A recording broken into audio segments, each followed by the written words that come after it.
in one of President Lincoln's dreams 3 days before his death, at a time when he was staying up late and waiting on dispatches from the front.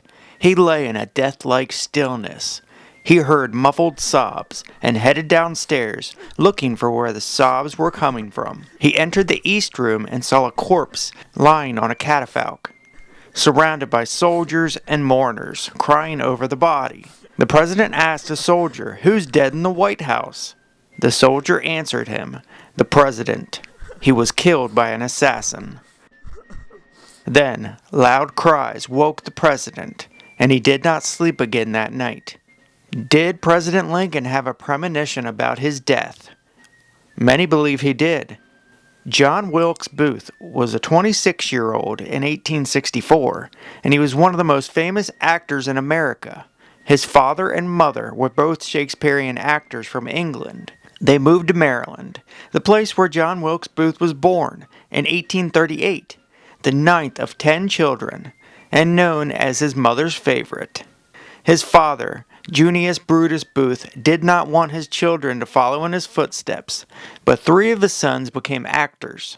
John Wilkes Booth, at the age of 17, performed his first show in Richmond, Virginia, the future capital of the Confederacy. He became a lead actor by the 1860s. He even got a lead role playing Romeo in Romeo and Juliet. When the war started, John was in support of the South, and he was not afraid to say so. He was opposed to abolitionists and even attended the hanging of John Brown, the famous abolitionist whose failed raid at Harper's Ferry landed him a date with the hangman's noose. He was charged with treason, murder, and inciting a slave insurrection. When President Lincoln declared martial law and suspended writ of habeas corpus in Maryland, arrested its political leaders, and stationed troops in Baltimore, John Wilkes Booth was livid, among with many other Marylanders who supported secession. In 1864, the election enraged Booth. He blamed Lincoln for all the South's troubles and for the war itself. Booth attended the president's second inauguration on March 4th. It's believed that he can be seen in a photo taken of Lincoln's speech. John Wilkes Booth figured out a plan to kidnap the president in order to force the Union to resume prisoner exchanges. Booth recruited Samuel Arnold, George Azarat, David Harold, Michael Lawton, Lewis Powell, John Stuart, and Mary Stuart, who was also involved in the conspiracy. On March 17th, a plan was made to kidnap President Lincoln on his return trip from a play at Campbell General Hospital, which was a soldiers' hospital. Lincoln did not attend the play, so the attempt was aborted. On April 2nd, 1864, Jefferson Davis and members of the Confederate government fled Richmond. April 3rd, Richmond, the capital of the Confederacy, officially capitulated to Union forces. April 9th, Robert E. Lee formally surrenders to Ulysses S Grant at Appomattox Courthouse. The Army of Northern Virginia, made up of 28,000 troops, is no more. After these events, John Wilkes Booth decides he needs to assassinate President Lincoln. April 11th, President Lincoln gives his final speech. It's claimed that Booth said that this is the last speech he will ever give. On April 14th, John Wilkes Booth wrote in his diary, "Our cause being almost lost, something decisive and great must be done." About 12 o'clock that day, Booth traveled to Ford's Theater to get his mail. That night, the play Our American Cousin would be performed, and to his surprise, President Lincoln and General Grant would be in attendance. He scoped out the theater box and planned his assassination attempt. He bored a peephole in the door where the president would be seated. He burned the edges of the wood to hide the fresh scrapes. This fact is disputed. Some believe that it was the theater's owner who bored the hole in the door.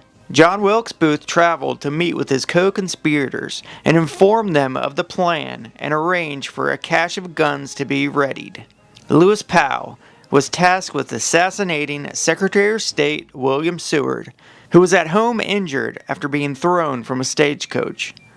David Harold was to ride with Powell to show him the way and hold his horse while he attack and kill Secretary Seward. George Atzerodt was tasked with the assassination of Vice President Andrew Johnson at the Kirkwood Hotel, and John Wilkes Booth was to assassinate President Abraham Lincoln at Ford's Theater. Booth had performed at Ford's Theater numerous times. The president had even seen John Wilkes Booth's performances, and it's believed that he admired his acting skills. Since John Wilkes Booth was a well-known actor and everybody knew Booth at Ford's Theater, he was the only one that could get inside and near the president without alarming anyone. Booth had planned for a time in the play to strike. He figured at around 10:15, and every conspirator was to assassinate their target at that time. Booth went to the Kirkwood Hotel earlier in the day and left a note for Vice President Johnson. It read, "I don't wish to disturb you. Are you at home? J. Wilkes Booth." Some believe that he was trying to implicate the vice president in the assassination attempt. Atzerodt rented a room directly above the room of the vice president.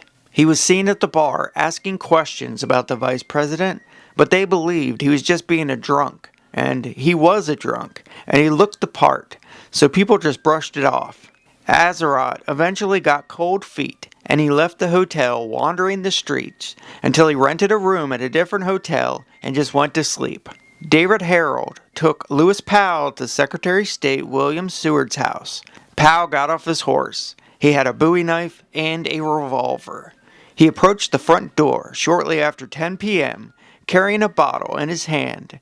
As he knocked, Secretary Seward's African-American servant, William Bell, answered the door. Powell explained that he had medicine from the secretary's physician. Bell tried to take the bottle, but Powell said he was supposed to deliver it to him personally. Bell told him that he could not enter, and Powell said, "You're talking to a white man. It's medicine for your master." And he pushed his way in and went up the stairs quickly to the 3rd floor. The secretary's son, Frederick, stopped him. Powell told Frederick that he had medicine and he needed to deliver it to the secretary personally. He told Powell that his father was asleep and that he could take the medicine. Powell refused and acted like he was going to leave. He walked down a few steps and then he turned quickly, pulling out a revolver and aiming it at Frederick's head. He pulled the trigger, but the cartridge misfired. So he hit Frederick repeatedly with the butt of the revolver until he was unconscious. Bell ran out of the house screaming, "Murder! Murder!" The secretary's daughter, Fanny, was in the room with her father. She opened the door slightly to see what was happening. Powell raced into the room, smashing the door into Fanny, knocking her unconscious. Powell pulled his bowie knife and began stabbing the secretary, while others in the room tried to pull him off. The secretary's cheek and neck were sliced deeply, but because of his accident of being thrown from the carriage, his broken jaw, and because he had a brace which stopped the knife from making any of the wounds mortal. The secretary fell off the bed. Powell ran out of the room. Augustus, the secretary's son, and a soldier, George Robinson, tried to stop Powell, but both were cut badly with the bowie knife. A State Department messenger, Emmerich Hassel, arrived at the residence at the worst time possible.